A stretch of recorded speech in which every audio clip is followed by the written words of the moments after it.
Connect FM Canada ਦੇ ਵਿੱਚ ਤੁਹਾਡਾ ਸਵਾਗਤ ਹੈ। ਮੈਂ ਮਨਪ੍ਰੀਤ ਰੰਧਾਵਾ। ਪਿਛਲੇ ਦਿਨੀ ਕੇਂਦਰ ਸਰਕਾਰ ਨੇ ਇੱਕ ਫੈਸਲਾ ਲਿਆ ਔਰ ਉਹ ਫੈਸਲਾ ਉਹਨਾਂ ਨੇ ਪੰਜਾਬ ਸਰਕਾਰ ਨੂੰ ਵੀ ਕਨਵੇ ਕਰਤਾ ਜਾਂ ਉਹਨਾਂ ਨੂੰ ਦੱਸਤਾ। ਉਹ ਕਹਿੰਦੇ ਜਿਹੜੀ ਤੁਹਾਡੀ ਬੋਰੋਇੰਗ ਲਿਮਿਟ ਆ ਸਾਲਾਨਾ ਦੀ, ਇੱਕ ਸਾਲ ਦੇ ਵਿੱਚ ਜਿੰਨਾ ਤੁਸੀਂ ਪੈਸਾ ਲੈ ਸਕਦੇ ਹੋ ਕੇਂਦਰ ਸਰਕਾਰ ਤੋਂ, ਉਹ 18,000 ਕਰੋੜ ਅਸੀਂ ਬੰਦ ਕਰਤਾ। 18,000 ਕਰੋੜ ਸਾਡੀ ਟੋਟਲ ਬੋਰੋਇੰਗ ਦਾ ਜਿਹੜੀ ਅਸੀਂ ਲੈ ਸਕਦੇ ਆ ਜਾਂ ਪੰਜਾਬ ਲੈ ਸਕਦਾ, ਉਹ ਲਗਭਗ 46% ਆ।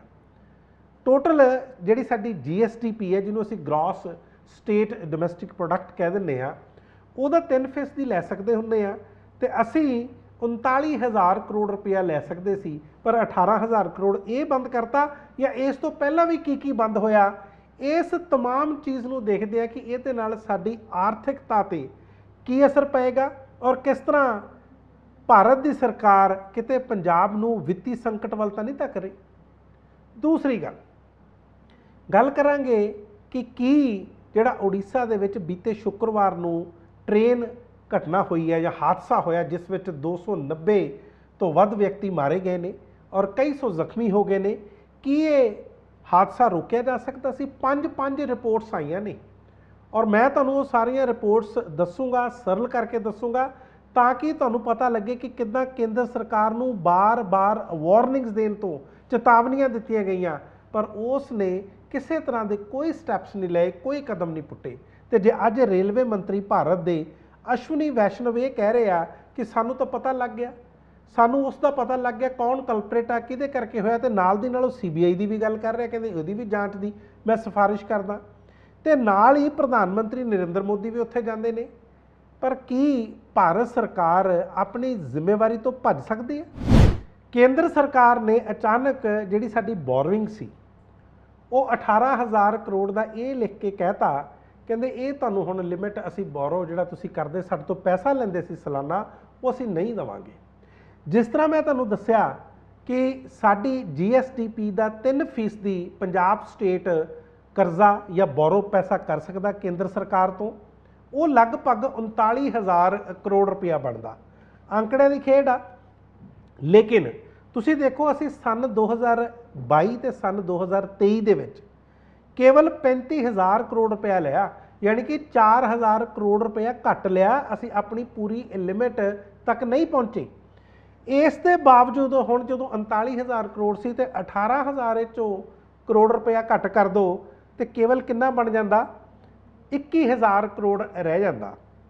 ਤੇ ਮੈਂ ਹੁਣ ਤੁਹਾਨੂੰ ਯਾਦ ਕਰਾਉਣਾ ਕਿ ਹੋਰ ਕੀ ਸਾਡਾ ਪਿਛਲੇ ਦਿਨਾਂ ਦੇ ਵਿੱਚ ਘਟਿਆ, ਜਿਸ ਕਰਕੇ ਸਾਨੂੰ ਜਿਹੜਾ ਵਿੱਤੀ ਸੰਕਟ ਆ ਉਹ ਆਉਂਦਾ ਹੋਇਆ ਦਿਖਾਈ ਦਿੰਦਾ। ਹੁਣ ਤੁਸੀਂ ਦੇਖੋ, ਜੁਲਾਈ ਦੇ ਮਹੀਨੇ ਦੇ ਵਿੱਚ ਸੰਨ 2022 ਨੂੰ 1 ਜੁਲਾਈ ਨੂੰ ਜਿਹੜਾ ਸਾਨੂੰ GST the goods and services tax, ਉਹ ਜਿਹੜੀ ਕੰਪਨਸੇਸ਼ਨ ਆਉਂਦੀ ਸੀ, ਮੁਆਵਜ਼ਾ ਆਉਂਦਾ ਸੀ, ਉਹ ਬੰਦ ਹੋ ਗਿਆ। ਜਦੋਂ ਜੁਲਾਈ ਦੇ ਵਿੱਚ ਆਇਆ ਸੀ ਤੇ ਲਗਭਗ 16,000 ਕਰੋੜ ਇੱਕ ਸੀ, ਤੇ ਜੇ 3 ਮਹੀਨਿਆਂ ਦਾ, ਕਿਉਂਕਿ ਉਹ 9 ਮਹੀਨਿਆਂ ਦਾ ਸੀ, ਜੇ 3 ਮਹੀਨਿਆਂ ਦਾ ਹੋਰ ਪਾ ਲਓ ਤੇ ਲਗਭਗ 21,344 ਕਰੋੜ ਸੀ। ਪਰ ਕਿਉਂਕਿ GST ਤਾਂ 1 ਜੁਲਾਈ ਤੋਂ ਬਾਅਦ ਜਿਹੜੀ ਕੰਪਨਸੇਸ਼ਨ ਸੀ ਜਾਂ ਜਿਹੜਾ ਮੁਆਵਜ਼ਾ ਸੀ ਉਹ ਬੰਦ ਹੋ ਗਿਆ। ਇਸ ਦਾ ਨੁਕਸਾਨ ਕਿਹਨੂੰ ਹੋਇਆ? ਇਸ ਦਾ ਸਿੱਧਾ ਤੇ ਸਿੱਧਾ ਨੁਕਸਾਨ ਪੰਜਾਬ ਨੂੰ ਹੀ ਹੋਇਆ। ਅੱਗੇ ਆ ਜਾਓ। ਹਰੇਕ ਸਟੇਟ ਦੀਆਂ, ਹਰੇਕ ਪ੍ਰੋਵਿੰਸ ਦੀਆਂ ਕੁਝ ਕਮਿਟਡ ਲਾਇਬਿਲਿਟੀਜ਼ ਹੁੰਦੀਆਂ ਨੇ। ਜਿਸ ਤਰ੍ਹਾਂ ਜਿਹੜੇ ਅਸੀਂ ਮੁਲਾਜ਼ਮਾਂ ਨੂੰ ਤਨਖਾਹਾਂ ਦਿੰਦੇ ਆ, ਜਾਂ ਜਿਹੜੀਆਂ ਸਾਡੀਆਂ ਸੋਸ਼ਲ ਵੈਲਫੇਅਰ ਸਕੀਮਸ ਚੱਲਦੀਆਂ ਨੇ, ਉਹ ਓਲਡ ਏਜ ਪੈਨਸ਼ਨ ਕਹਿ ਲਓ, ਉਹ ਡਿਸੇਬਿਲਿਟੀ ਪੈਨਸ਼ਨ ਕਹਿ ਲਓ, ਜਾਂ ਹੋਰ ਬਹੁਤ ਤਰ੍ਹਾਂ ਦੀਆਂ ਇਸ ਤਰ੍ਹਾਂ ਦੀਆਂ ਸਕੀਮਸ ਨੇ। ਇਹ ਜਿਹੜੀਆਂ ਪੈਨਸ਼ਨਸ ਦਿੱਤੀਆਂ ਜਾਂਦੀਆਂ ਨੇ, ਇਹ ਸਾਰਾ ਕੁਝ ਕਮਿਟਡ ਹੈ, ਇਹ ਤਾਂ ਦੇਣਾ ਹੀ ਦੇਣਾ ਸਰਕਾਰ ਨੇ। ਹੁਣ ਇਹਨਾਂ ਸਾਰੀਆਂ ਚੀਜ਼ਾਂ ਨੂੰ, ਔਰ ਪਿਛਲੇ ਦਿਨਾਂ ਦੇ ਵਿੱਚ ਪੰਜਾਬ ਸਰਕਾਰ ਨੇ ਲਗਭਗ 27,000 ਨੌਕਰੀਆਂ ਵੀ ਦਿੱਤੀਆਂ। ਇਹਦੇ ਨਾਲ ਸਾਡਾ ਜਿਹੜਾ ਐਕਸਪੈਂਡੀਚਰ ਆ ਉਹ ਲਗਭਗ 8% ਤਾਂ ਆਲਰੇਡੀ ਵੱਧ ਗਿਆ। ਔਰ ਜਿਸ ਤਰ੍ਹਾਂ 25,000 ਤੋਂ ਲੈ ਕੇ 30,000 ਨੌਕਰੀਆਂ ਆਲਰੇਡੀ ਪਾਈਪਲਾਈਨ ਦੇ ਵਿੱਚ ਹੈ, ਇਹਦੇ ਨਾਲ ਵੀ ਜਿਹੜਾ ਆਉਣ ਵਾਲੇ ਦਿਨਾਂ ਦੇ ਵਿੱਚ ਸਾਡਾ ਖਰਚਾ ਵਧੇਗਾ। ਹੁਣ ਤੁਸੀਂ ਦੇਖੋ, ਸਟੇਟ ਨੇ ਆਪਣੀ ਪਿਛਲੇ ਦਿਨਾਂ ਦੇ ਵਿੱਚ ਪੰਜਾਬ ਸਰਕਾਰ ਦੀ ਗੱਲ ਕਰ ਰਹੇ ਹਾਂ ਕਿ ਉਹਨਾਂ ਨੇ ਕਿਹਾ ਕਿ ਅਸੀਂ ਓਲਡ ਪੈਨਸ਼ਨ ਸਕੀਮ ਲਾਗੂ ਕਰਾਂਗੇ, ਜਿਹੜੀ ਕਿ ਸੰਨ 2004 ਤੋਂ ਪਹਿਲਾਂ ਸੀ। ਕੇਂਦਰ ਸਰਕਾਰ ਨੂੰ ਇਹ ਵੀ ਨਹੀਂ ਚੰਗਾ ਲੱਗਾ। ਕੇਂਦਰ ਸਰਕਾਰ ਕਹਿੰਦਾ ਕਿ ਨਹੀਂ, ਤੁਸੀਂ ਨਵੀਂ ਪੈਨਸ਼ਨ ਸਕੀਮ ਹੈ ਜਿਹੜੀ ਉਸੇ ਤੇ ਰਹੋ, क्योंकि ਉਹਦੇ ਨਾਲ ਪੰਜਾਬ ਸਰਕਾਰ ਹਰ ਸਾਲ ਕੇਂਦਰ ਨੂੰ 3000 ਕਰੋੜ ਰੁਪਇਆ ਦਿੰਦੀ ਆ। ਤੇ ਇੱਥੇ ਮੈਂ ਤੁਹਾਨੂੰ ਇਹ ਵੀ ਦੱਸਦਾ ਕਿ ਇਹ ਅਧਿਕਾਰ ਤਾਂ ਪ੍ਰੋਵਿੰਸ ਦਾ ਹੁੰਦਾ, ਸੂਬੇ ਦਾ ਹੁੰਦਾ। ਉਹ ਚਾਹੇ 올ਡ ਪੈਨਸ਼ਨ ਸਕੀਮ ਲਾਗੂ ਕਰੇ ਜਾਂ ਨਵੀਂ ਕਰੇ, ਉਹਨੇ ਦੇਖਣਾ ਕਿ ਕੀ ਉਹਦੇ ਕੋਲੇ ਹਰ ਤਰ੍ਹਾਂ ਦਾ ਵਿੱਤੀ ਸਮਰੱਥਾ ਹੈ ਉਹਦੀ ਕਿ ਉਹ ਦੇ ਸਕਦੀ ਹੈ। ਤੇ ਜੇ ਉਹ ਕਹਿੰਦੀ ਹੈ ਕਿ ਤੁਸੀਂ 3000 ਨਹੀਂ ਦੇ ਰਹੇ ਤੇ ਫਿਰ ਅਸੀਂ ਤੁਹਾਡਾ ਕੈਪੀਟਲ ਐਕਸਪੈਂਡੀਚਰ ਜਿਹੜਾ ਕਿ ਲਗਭਗ 2100 ਕਰੋੜ ਬਣਦਾ। ਹੁਣ ਤੁਹਾਨੂੰ ਮੈਂ ਇਸ ਤੇ ਬਾਅਦ ਚ ਵੀ ਆਉਣਾ, ਕੈਪੀਟਲ ਐਕਸਪੈਂਡੀਚਰ ਕੀ ਹੁੰਦਾ ਜਿਹੜਾ ਸਾਡੀਆਂ ਸੜਕਾਂ ਤੇ ਲੱਗਦਾ, ਸਾਡੇ ਪੁਲ ਬਣਦੇ ਨੇ, ਬ੍ਰਿਜਸ ਬਣਦੇ ਨੇ, ਫਲਾਈਓਵਰਸ ਬਣਦੇ ਨੇ। ਤੇ ਵੈਸੇ ਵੀ ਇਹ ਤਾਂ ਇੱਕ ਸੋਵਰਨ ਅਧਿਕਾਰ ਆ, ਕੋਈ ਇਹ ਤਾਂ ਹੈ ਨਹੀਂ ਕਿ ਪੰਜਾਬ ਦੇ ਲੋਕਾਂ ਨੇ ਇਕੱਲਿਆਂ ਨੇ ਇਸਤੇਮਾਲ ਕਰਨਾ। ਇੰਟਰ ਕਨੈਕਟੀਵਿਟੀ ਹੁੰਦੀ ਆ ਸਟੇਟ ਤੇ ਨੈਸ਼ਨਲ ਹਾਈਵੇਜ਼ ਦੇ ਨਾਲ, ਉਹ ਸਾਰਿਆਂ ਨੇ ਵਰਤਣੇ ਹੁੰਦੇ ਆ। ਤੇ ਜੇ ਤੁਸੀਂ ਉਹ ਬੰਦ ਕਰ ਦੋਗੇ ਤਾਂ ਇੱਥੇ ਜਿਹੜਾ ਇਨਫਰਾਸਟ੍ਰਕਚਰ ਆ, ਕੈਪੀਟਲ ਇਨਫਰਾਸਟ੍ਰਕਚਰ, ਉਹ ਡਿਵੈਲਪ ਕਿਸ ਤਰ੍ਹਾਂ ਹੋਏਗਾ? ਉਹ ਐਕਸਪੈਂਡੀਚਰ ਹੀ ਤੁਸੀਂ ਬੰਦ ਕਰ ਦੋਗੇ। ਅਗਲੀ ਗੱਲ ਤੁਸੀਂ ਦੇਖੋ, 3000 ਕਰੋੜ ਤੁਸੀਂ ਕਹਿੰਦੇ ਹੋ ਕਿ ਸਾਨੂੰ ਆਈ ਜਾਵੇ, ਹਾਲਾਂਕਿ ਪੰਜਾਬ ਨੇ ਇਹ ਕਮਿਟ ਕੀਤਾ ਕਿ ਅਸੀਂ ਤੁਹਾਨੂੰ ਨਵੀਂ ਪੈਨਸ਼ਨ ਸਕੀਮ ਦੇ ਅਧੀਨ 3000 ਕਰੋੜ ਰੁਪਈਆ ਦੇਈ ਜਾਵਾਂਗੇ। ਇਸ ਤੋਂ ਇਲਾਵਾ ਤੁਸੀਂ ਕਹਿੰਦੇ ਹੋ ਜਿਹੜਾ ਨੈਸ਼ਨਲ ਹੈਲਥ ਮਿਸ਼ਨ ਆ, ਜਿਸ ਅਧੀਨ ਤੁਸੀਂ ਆਮ ਆਦਮੀ ਕਲੀਨਿਕਸ ਬਣਾਏ ਨੇ, ਡਿਸਪੈਂਸਰੀਜ਼ ਬਣਾਈਆਂ, ਕਹਿੰਦੇ ਤੁਸੀਂ ਇਸ ਤੇ ਤਾਂ ਭਗਵੰਤ ਮਾਨ ਦੀਆਂ ਫੋਟੋਆਂ ਲਾਤੀਆਂ, ਮੁੱਖ ਮੰਤਰੀ ਦੀਆਂ ਫੋਟੋਆਂ ਲਾਤੀਆਂ, ਜਿੱਥੇ ਗ੍ਰਾਫਿਕਸ ਲੱਗਣੇ ਸੀ ਉਹ ਵੀ ਤੁਸੀਂ ਠੀਕ ਤਰ੍ਹਾਂ ਨਹੀਂ ਲਾਏ, ਇਸ ਕਰਕੇ ਤੁਹਾਡਾ 800 ਕਰੋੜ ਰੁਪਈਆ ਅਸੀਂ ਇਹ ਵੀ ਰੋਕ ਲੈਣਾ। ਇਸ ਤੋਂ ਇਲਾਵਾ ਗੱਲ ਇੱਥੇ ਨਹੀਂ ਖਤਮ ਹੁੰਦੀ, ਤੁਸੀਂ ਇਹ ਵੀ ਯਾਦ ਕਰੋ ਸਾਡਾ ਜਿਹੜਾ ਰੂਰਲ ਡਿਵੈਲਪਮੈਂਟ ਫੰਡ ਆ, ਸਾਡੀ ਮਾਰਕੀਟ ਫੀਸ ਤਾਂ ਆਲਰੇਡੀ ਬੰਦ ਹੋ ਚੁੱਕੀ ਆ। ਰੂਰਲ ਡਿਵੈਲਪਮੈਂਟ ਫੰਡ ਨੂੰ ਵੀ 3% ਤੋਂ ਘਟਾ ਕੇ 2% ਤੇ ਫਿਰ 1% ਕਰਤਾ, ਯਾਨੀ ਕਿ 2% ਘਟਾ ਕੇ 1% ਕਰਤਾ, ਜਿਹੜਾ ਆਲਰੇਡੀ ਕੇਂਦਰ ਕੋਲੇ ਲਗਭਗ 4000 ਕਰੋੜ ਰੁਪਈਆ ਪਿਆ ਹੋਇਆ। ਬਾਰ-ਬਾਰ ਕਹਿਣ ਦੇ ਬਾਵਜੂਦ ਵੀ ਉਹ ਰਿਲੀਜ਼ ਨਹੀਂ ਕਰ ਰਹੇ, ਕਹਿੰਦੇ ਤੁਸੀਂ ਇਹਦੀ ਯੂਟਿਲਾਈਜੇਸ਼ਨ ਨਹੀਂ ਕਰਦੇ। ਹੁਣ ਇਹੀ ਰੂਰਲ ਡਿਵੈਲਪਮੈਂਟ ਫੰਡ ਹੁੰਦਾ ਜਿਹਦੇ ਨਾਲ ਸਾਡੀਆਂ ਲਿੰਕ ਰੋਡਸ ਬਣਦੀਆਂ ਨੇ, ਸਾਡੀ ਮੰਡੀਆਂ ਦਾ ਰੱਖ ਰਖਾਵ ਹੁੰਦਾ।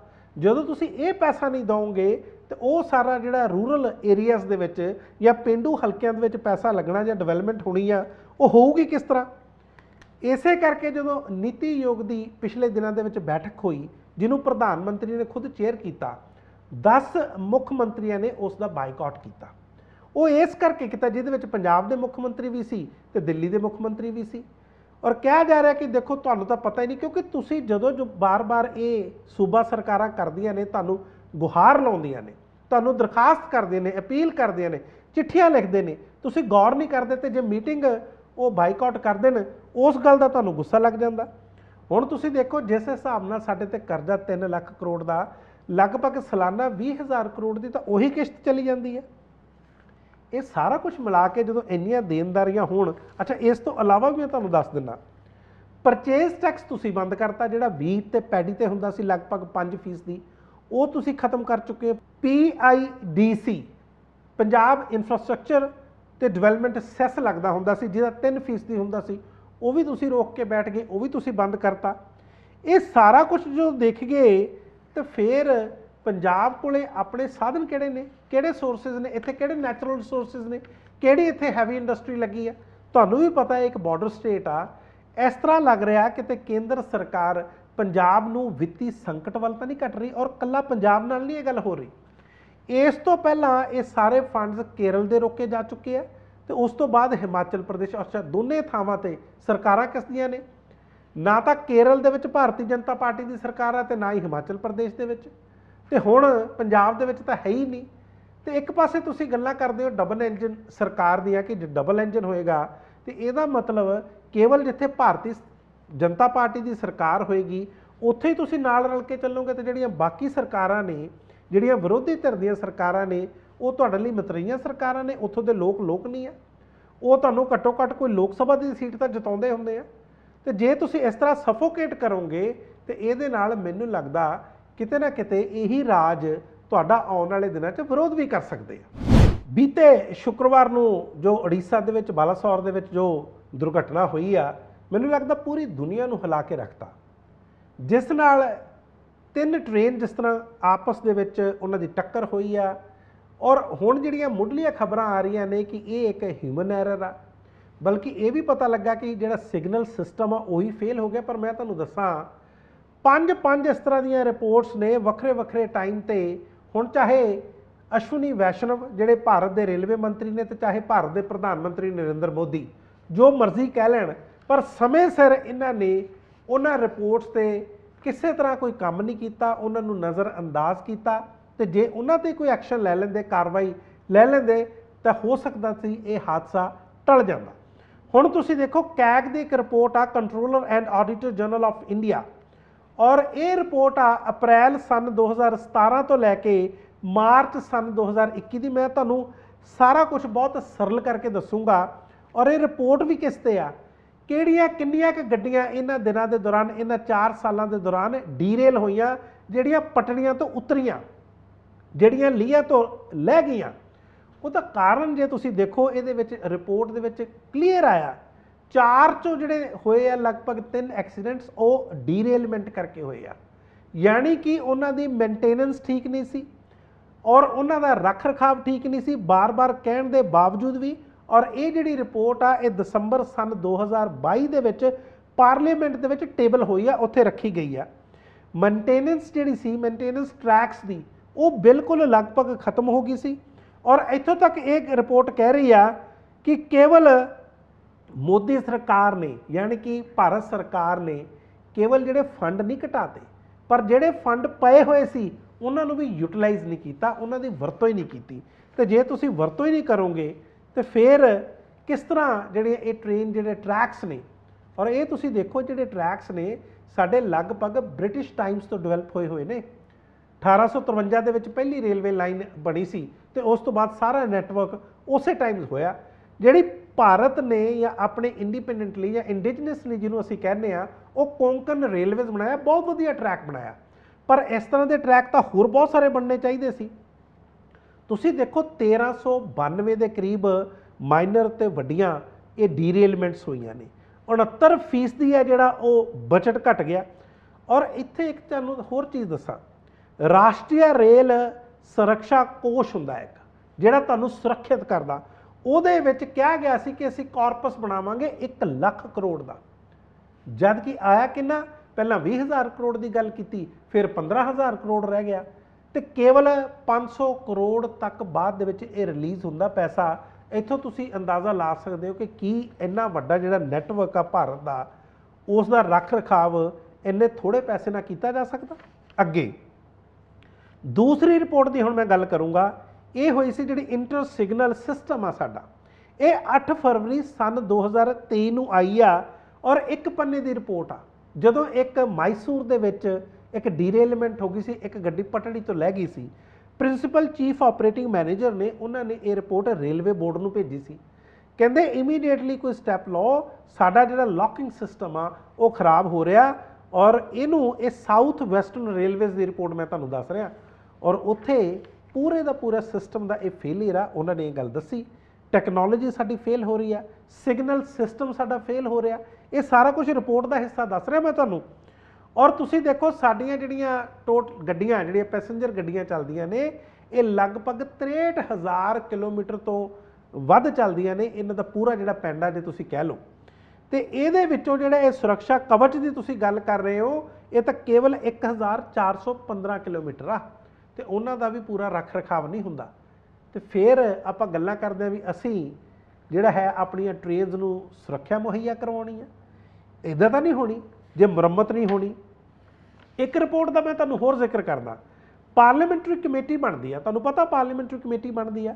ਔਰ ਇਹ ਪਾਰਲੀਮੈਂਟਰੀ ਕਮੇਟੀ ਬਣੀ ਸੀ, ਇਹਦੇ ਜਿਹੜੇ ਚੇਅਰਮੈਨ ਸੀ ਉਹ ਬੀਜੇਪੀ ਦੇ ਸੀ, ਪੀਜੀ ਵੈਂਕਟੇਸ਼। ਪੀਜੀ ਵੈਂਕਟੇਸ਼ ਤੇ ਹੋਰ ਬਹੁਤ ਸਾਰੇ ਮੈਂਬਰ ਹੁੰਦੇ ਆ ਉਹ 'ਚ ਬਾਕੀ ਪਾਰਟੀਆਂ, ਪੋਲੀਟੀਕਲ ਪਾਰਟੀਜ਼ ਦੇ, ਪਰ ਮੈਜੋਰਿਟੀ ਜਿਹੜੀ ਹੁੰਦੀ ਆ, ਕਿਉਂਕਿ ਜਿਹੜੀ ਸੰਖਿਆ ਉਹ ਭਾਰਤੀ ਜਨਤਾ ਪਾਰਟੀ ਦੀ ਜ਼ਿਆਦਾ, ਤਾਂ ਓਬਵੀਅਸਲੀ ਉਹਨਾਂ ਦੇ ਜਿਹੜੇ ਮੈਂਬਰਸ ਹੋਣਗੇ ਉਹ ਵੱਧ ਹੋਣਗੇ।